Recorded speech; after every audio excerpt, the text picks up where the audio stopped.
Hi guys, happy Wednesday. It's Sandra Fawcett with American Pacific Mortgage, also known as That Mortgage Lady. And I wanted just to reach out today. Been having a lot of questions of late of just homebuyer questions. Obviously, because that's what I do for a living, and I help people into homes. And their main question is like, how much can I afford to borrow? Well, what's your budget? We look at your debt to income. And one of my first questions is to my future home buyer is, where are you comfortable every month? What are you comfortable with paying for a mortgage, for a house payment? Like, what do you pay for rent right now if you're renting? And is it too much? Can you afford a little bit more? And then we can look at your debt to income and go from there. But just because you can afford a $500,000 house doesn't mean that you need a $500,000 house, right? Because you don't want to end up being house poor. That would suck. And another question is, what does my credit score have to be? I think we've talked about this before. It varies on what loan program you're in. Some of us lenders, we don't require any score. Some of them require a 580, a 620. Typically it's a 580, 620, but you never know. You have to ask. Even if you have crappy credit, ask the question. Where's my credit score? What do I have to do to get into a home?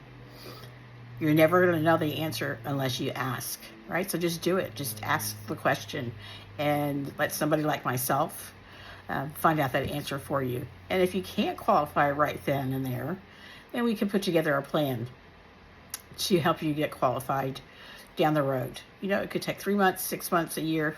Who knows? It could take 30 days.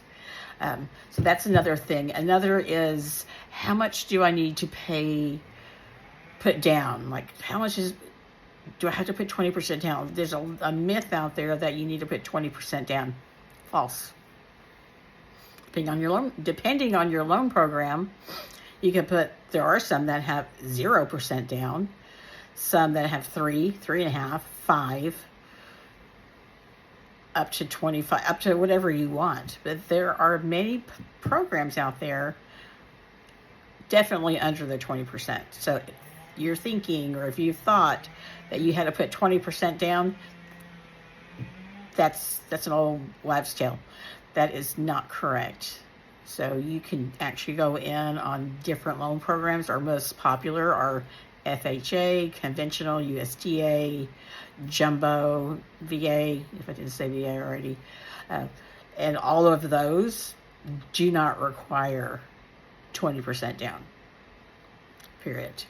And last but not least, so after you get through all that process, what's the difference? Another question I get is, what's the difference between a pre-qualification and a pre-approval? Because we throw those words around like everybody knows what they're supposed to mean. You guys probably, maybe you do. I didn't. But a pre-approval, it carries more weight than a pre-qualification. That means we've already reviewed your documents, your bank statements, your pay stubs. We've looked at your debt to income. We've basically gotten you already approved. So the pre-approval carries more weight than the pre-qualification. Usually we'll put a pre-qualification letter in with an offer that you might be submitted to put on the house. And that's all well and good. But the pre-approval does carry more weight. So I will be back again sometime this week and give you a few more tips. And if you guys have anything, if you're looking to buy, I can help you with that. Remember me, Sandra Fawcett, That Mortgage Lady, and I'd love to help you out. Take care, guys.